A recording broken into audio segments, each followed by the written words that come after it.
যখন মার্কিন যুক্তরাষ্ট্র চিন্তা করলো যে আমরা সহায়তা কমিয়ে দিব, তখন কিন্তু দেখা দেখি অন্যান্য রাষ্ট্রগুলো তাদের ফান্ডিং কিছুটা হলেও কমিয়ে দিয়েছে।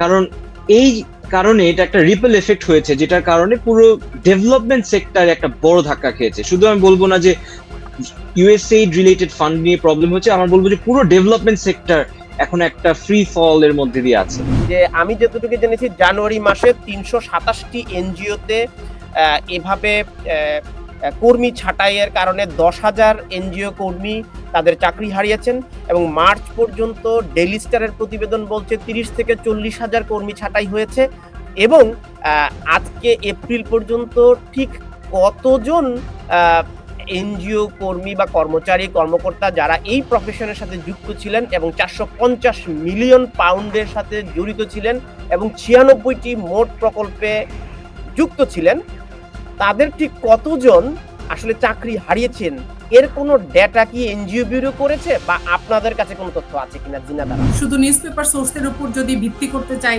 এটা মনে হয় শোভন হবে না। একটা সার্ভে আসলেই দরকার। কিন্তু আমরা যারা চাকরি হারিয়েছি, আমাদেরকে নিয়ে কথা বলা আপনি কি কখনো শুনেছেন?